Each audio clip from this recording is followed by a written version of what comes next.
Oke, teman-teman, lanjut lagi di mata kuliah komunikasi massa pertemuan 13 yang kita akan membahas materi yang kedua di minggu ini, yaitu tentang content analysis. Oke, saya akan share screen lagi.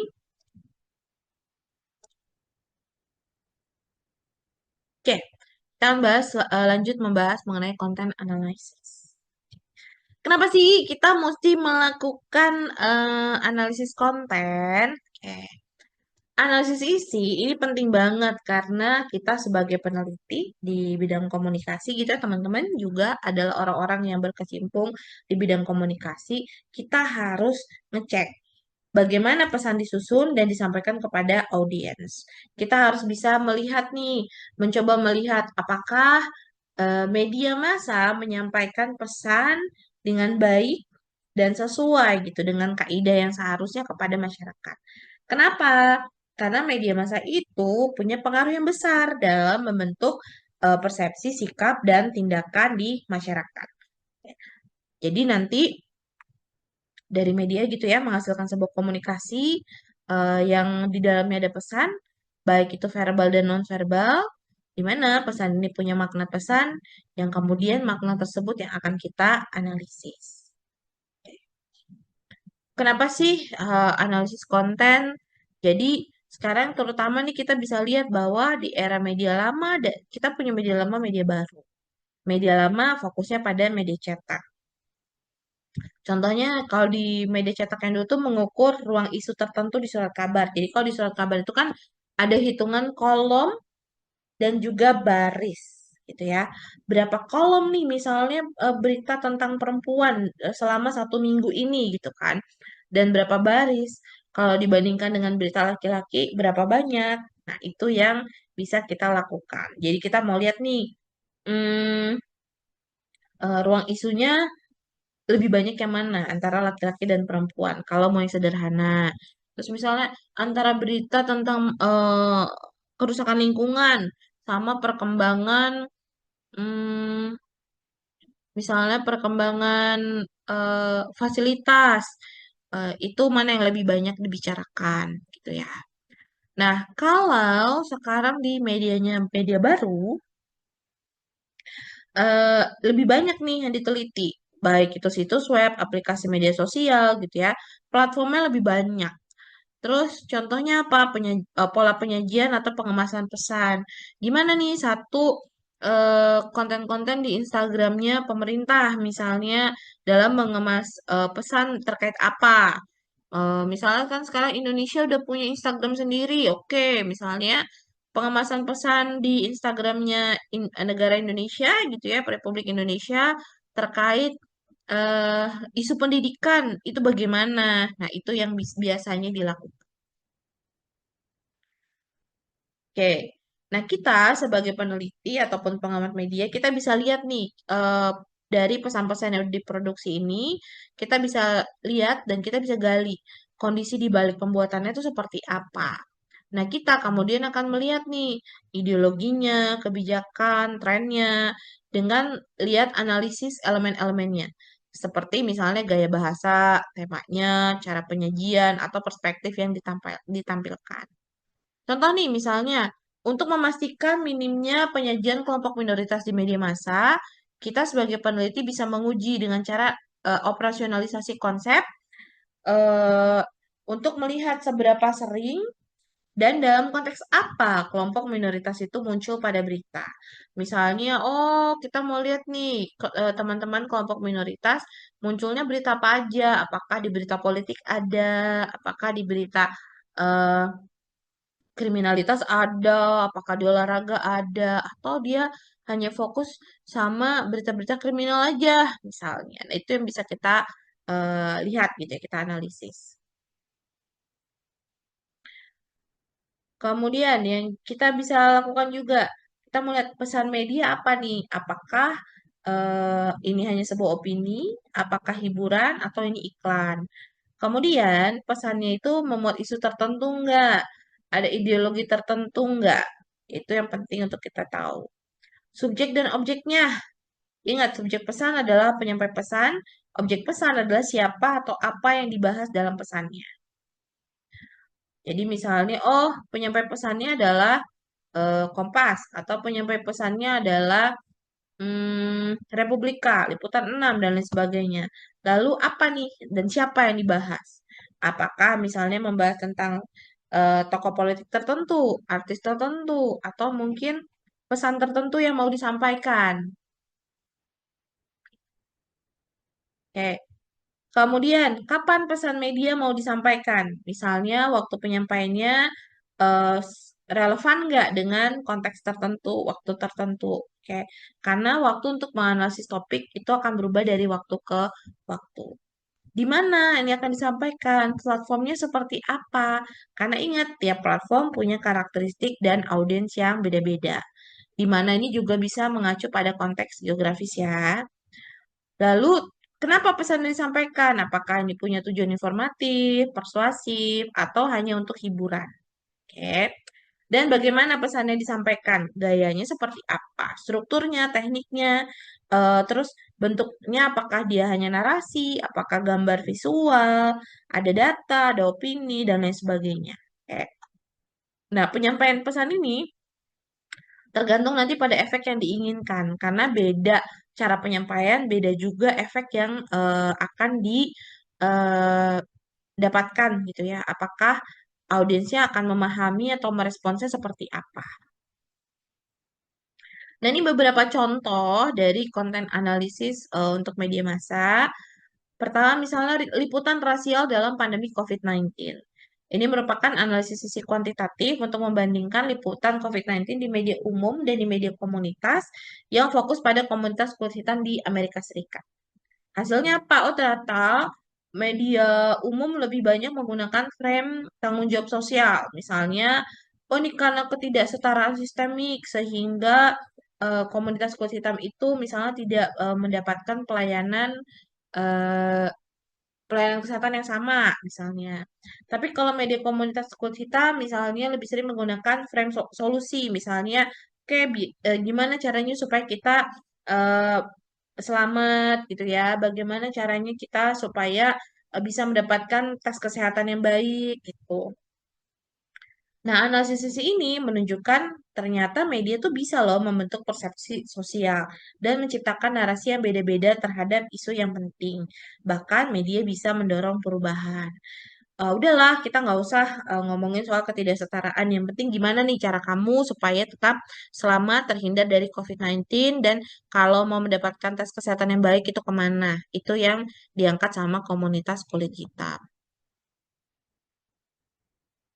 Kemudian, contoh berikutnya yaitu penyajian perempuan dalam video game. Studi ini membahas tentang representasi perempuan di video game yang juga menyoroti perubahan selama beberapa dekade. Biasanya karakter perempuan dalam game itu cenderung lebih seksual tetapi lebih kuat. Namun sejak 2007 hingga 2014 tingkat seksualitas mulai menurun. Jadi anggapannya bahwa perempuan itu bukan hanya sebagai objek seks aja gitu ya. Analisis ini membantu identifikasi perubahan dalam cara perempuan digambarkan yang mungkin berdampak pada pandangan masyarakat tentang gender.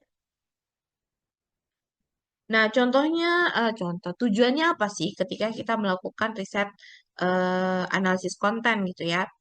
Biasanya sebagian analisis konten itu tujuannya deskriptif aja, yaitu untuk memberikan reality check atau pandangan yang objektif terhadap penyajian tertentu dalam media. Misalnya, penelitian bertujuan untuk menggambarkan bagaimana kelompok etnis atau gender tertentu disajikan di media, kemudian membandingkannya dengan data normatif seperti data sensus. Jadi bisa memberikan gambaran nyata nih tentang bagaimana suatu kelompok atau isu ditampilkan di media. Misalnya, oh kalau kita lihat nih mereka-mereka yang non-Jawa, misalnya itu ada berapa persen di Indonesia. Nah, kemudian dibandingkan dengan eh, berapa banyak nih etnis Jawa itu ditampilkan di media. Sama nggak? Atau justru malah tetap lebih banyak. Oke. Dan dalam banyak kasus, analisis isi deskriptif sangat berguna, terutama bagi organisasi media atau pihak terkait untuk mengevaluasi representasi mereka dan mempertimbangkan perbaikan kalau ada ketidakseimbangan atau bias dalam pemberitaan. Terus ada lagi yang namanya message coding. Kalau ini berfokus pada pengkodean pesan secara objektif dan terstruktur untuk menghasilkan data yang bisa diinterpretasikan. Proses utamanya adalah pengkodean pesan atau coding pesan, yaitu kita klasifikasikan nih elemen-elemen pesan dalam kategori tertentu. Kategorinya ini ditetapkan berdasarkan pedoman yang sudah dibuat ya sebelum analisis dimulai. Misalnya penelitian tentang liputan media terhadap isu gender, codingnya bisa ada kategori seperti representasi positif atau representasi stereotip. Nanti ada berita tertentu, nah ini kita masukin ke kodenya yang mana nih? Oh, sorry. Nah, setelah pesan-pesan dikodekan, tahap berikutnya adalah menganalisis hubungannya. Hubungannya bisa berupa frekuensi, pola antar kategori, atau hubungan antar variabel. Nah, analisis ini yang memungkinkan peneliti untuk menemukan hubungan yang mungkin mengindikasikan pola komunikasi tertentu atau pengaruh pesan pada audiens. Nah, untuk memastikan hasil yang bisa diandalkan, analisis isi menggunakan teknik sampling yang representatif. Jadi, kita harus pilih nih pesan yang representatif dengan tujuan analisis. Dan pesan yang dianalisis benar-benar mencerminkan populasi pesan secara keseluruhan. Analisis isi juga melibatkan eh, pelatihan pengkode atau coder yang cermat agar para coder bisa menerapkan protokol secara konsisten. Jadi biasanya kalau yang namanya analisis isi itu ada coder satu dan coder 2. Dan memastikan pelatihan coder ini bertujuan memastikan bahwa proses coding tidak subjektif. Dan kategori yang digunakan itu dipahami dengan sama oleh setiap coder. Jadi ketika misalnya kita sudah masukin gitu ya bahwa oh kalau seperti ini kalau A adalah representasi gender, kalau B ini representasi stereotip misalnya. Antara saya misal sebagai peneliti dengan coder saya gitu kan itu sama, punya pemahaman yang sama. Nah, hal ini akan berkontribusi pada reliabilitas data, yaitu konsistensi hasil antara coder saya sebagai peneliti atau coder satu dan rekan saya sebagai coder 2 dan berkontribusi juga pada validitas bahwa codingnya sudah dilakukan secara akurat dan mencerminkan isi pesan. Nah, kekuatannya apa sih dari analisis konten ini? Kita jadi punya pemahaman proses dan juga efek komunikasi. Sebagai peneliti, kita jadi bisa eksplorasi pola, tema, dan pesan dalam media. Oke. Hal ini akan mendukung teori komunikasi tentang bagaimana pesan disampaikan, diterima, dan diinterpretasikan. Yang kedua, kita bisa integrasi dengan teori lainnya. Misalnya apa? Framing, agenda setting, kultivasi gitu ya. Misalnya, oh yang muncul pesannya selalu yang ini nih. Misalnya nih menjadi pesan mainstream. Akhirnya misalnya oh ini bisa kita kaitkan dengan teori kultivasi. Terus bisa bersifat kuanti ataupun kuali. Jadi sangat fleksibel ya. Eh, dan data yang tersedia juga beragam dan datanya itu gampang untuk dapetin gitu kan karena udah ada datanya udah ada kita nggak usah cari lagi tanpa kita harus mengganggu proses produksi aslinya. Oke. Kalau kita mau analisis konten iklan iklan udah ada, kalau berita udah ada, media sosial udah ada. eh Tapi misalnya ada kurang kerangka teoritis, ini kelemahannya ya, kurang kerangka teoritis terpadu. Banyak sekali analisis tidak mengaitkan konten dengan konteks penyebab atau dampaknya secara teoritis. Karena memang yang dilihat itu hanya kontennya aja. Oke. Terus punya keterbatasan dalam identifikasi penyebab. Ya nggak bisa dianalisis gitu ya karena kita nggak tahu nih faktor penyebabnya di balik produksi konten tersebut apa gitu. Karena kontennya udah jadi. Kecuali misalnya kita bisa wawancara gitu ya sama si pembuat kontennya gitu. Tapi analisis isi masalahnya hanya melihat kontennya aja gitu. Terus, sulit memastikan efek terhadap audiens. Meskipun misalnya analisis isi bisa menunjukkan pesan, tapi nggak bisa mengukur dampaknya pada audiens. Karena kalau kita mau mengukur dampak, beda lagi metodenya gitu. Kita hanya bisa tahu, oh ini loh isi pesan yang utama yang disampaikan sama eh, pemerintah atau sama BKKBN gitu terkait apa gitu. Tapi apakah ini ada dampaknya? Kita nggak bisa. Itu harus dilakukan penelitian berikutnya. Kemudian adanya pengaruh konteks sosial yang kompleks gitu ya. Kenapa sih pemerintah nggak mau ngomongin soal ini, soal misalnya pendidikan seks untuk anak gitu kan ya. Oh ya, kita soalnya ingat di Indonesia selalu ada konteks agama, budaya dan lain sebagainya yang tidak mau eh, menampilkan hal tersebut gitu kan ya. Jadi analisis isi itu mau nggak mau cuma melihat apa yang ada di permukaan aja. Dan ada keterbatasan variasi gitu. Di media sosial, terutama ya, variasi konten itu sangat luas dan selalu tidak konsisten. Komentarnya publik, ada yang tidak publik, kontennya pribadi, ada yang ada yang publik juga gitu kan ya. Akhirnya agak susah nih untuk menyusun hubungan teoritis yang konsisten antara konten, penyebab, dan juga dampak. Nah, bagaimana dengan analisis semiotik? Semiotik itu adalah studi tentang tanda, simbol, serta bagaimana tanda-tanda tersebut digunakan untuk menciptakan makna. Dalam konteks media, semiotik itu digunakan untuk analisis bagaimana pesan disampaikan melalui teks, gambar, suara, atau simbol lainnya yang seringkali mengandung makna tersembunyi atau implisit. Nah, semiotik ini sebenarnya baik dilakukan kalau kalian punya sensitivitas yang tinggi terhadap simbol, ya. Karena susah banget nih kalau misalkan tidak punya eh, sensitivitas terhadap simbol atau tanda-tanda tertentu akan susah untuk melakukan analisis semiotik gitu ya. Karena kita itu harus bisa bisa menangkap simbol sehingga kita harus bisa membangun representasinya. Oke, karena gini, representasi di media itu seringkali tidak hanya menyampaikan realitas, tapi juga membentuk realitas tersebut melalui berbagai konstruksi budaya, sosial, dan ideologis.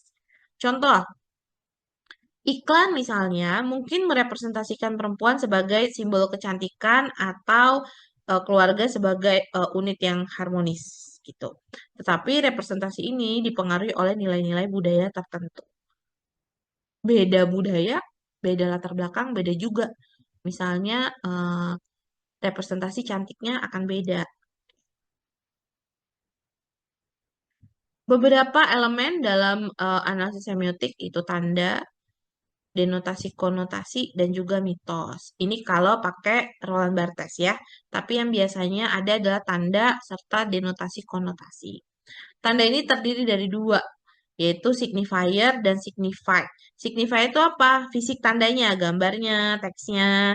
Signified apa maknanya? Jadi misalnya ada gambar nih, misal gini, saya lagi ngajar, kenapa pink di belakang saya misalnya? Ya, misalnya ada elemen-elemen ini gambar atau teksnya pink. Maknanya apa? Oh, ini maknanya menunjukkan bahwa Kabias mewakili prodi Ilkom karena Ilkom UPJ itu logonya berwarna pink, misal seperti itu. Terus ada denotasi konotasi. Denotasi itu makna sesungguhnya. Konotasi makna tambahan yang seringkali dipengaruhi atau budaya ataupun konteks sosial. Misalnya denotasi ini pink ya pink aja gitu. Baju kita misalnya orange ya udah orange gitu. Tapi konotasinya apa? Oh, mungkin warna orange karena pada saat syuting misalnya ini situasinya lagi dingin, jadi saya pengen sesuatu yang terlihat hangat, jadi pakai bajunya warna orange. Contoh ya. Mitos. Nah, mitos ini diperkenalkan oleh Roland Barthes. Mitos itu adalah narasi budaya dilekatkan pada tanda-tanda untuk mendukung ideologi tertentu. Contohnya, stereotip dalam media yang mendukung dominasi kelompok tertentu. Jadi nanti kalau kamu udah punya dapat tanda, punya denotasi, nanti disesuaikan ada mitos nggak di dalamnya. Langkahnya gimana kalau kita mau analisis semiotik? Pertama, identifikasi tanda dulu. Tadi itu tanda di medianya apa yang muncul? Warna, simbol, bahasa, gambar, atau misalnya kalau di film, apakah dia bentuknya gerakan, apakah nonverbal dari karakternya, gitu kan ya. Terus denotatif, makna literalnya apa? Oh, si karakternya suka pakai baju merah. Kenapa? Ya udah, emang warna merah menunjukkan apa, gitu ya. Kemudian analisis konotatif menggali makna yang lebih dalam, termasuk asosiasi budaya, sosial ataupun politik. Misalnya, oh warna merah itu kalau di China menggambarkan keberuntungan, gitu ya. Makanya dia suka banget nih pakai baju warna merah karena dia pengen banget menjadi orang yang beruntung, misalnya kayak gitu. Langkah berikutnya adalah identifikasi mitos atau ideologi. Ada nggak tanda-tanda tersebut mendukung atau menantang narasi dominan di masyarakat? Misalnya, hmm, ada ibu pekerja gitu kan ya, yang dia membawa anaknya bekerja ke kantor. Tiap kerja dia tetap bawa anaknya, dia tetap ngurus anaknya. Nah, ini apa gitu kan ya? Apakah ini mendukung atau menantang narasi dominan dalam masyarakat? Kemudian, kalau misalnya di era media baru, visual dan simbol menjadi elemen dominan gitu ya, seperti meme gitu kan ya. Pendekatan semiotika sebenarnya menjadi semakin penting. Analisis semiotika memungkinkan kita untuk melakukan untuk mendapatkan pemahaman yang mendalam tentang bagaimana makna dibangun, didistribusikan, dan diterima di berbagai platform media. Terus pendekatan semiotik juga memperkaya analisis isi dengan menyediakan apa? Kerangka untuk eksplorasi dimensi-dimensi makna yang tidak selalu eksplisit. Sehingga wawasan kita juga akan semakin luas bagaimana cara media mempengaruhi masyarakat. Hmm, kadang-kadang kita misalnya tidak ngeh gitu kan ya, oh warna yang dipakai dalam suatu film itu sebenarnya menunjukkan sesuatu loh.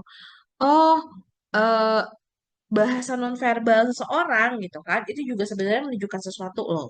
Itu yang kadang-kadang kita tidak sensitif terhadap hal itu. Dan analisis semiotik itu bisa menangkap hal-hal seperti itu. Nah, semoga teman-teman paham dengan materi yang diberikan di minggu ini. Sekali lagi, kalau ada yang masih tidak dipahami, boleh tanya di forum ataupun tanya langsung ke saya pada saat kita ketemu. Coba dicek minggu ini ada proyek kelompok atau enggak. Kalau enggak ada, hore. Kalau ada, silakan dikerjakan. Oke, terima kasih teman-teman sudah mau nonton. Eh, kita ketemu di kelas minggu depan ya. Dadah.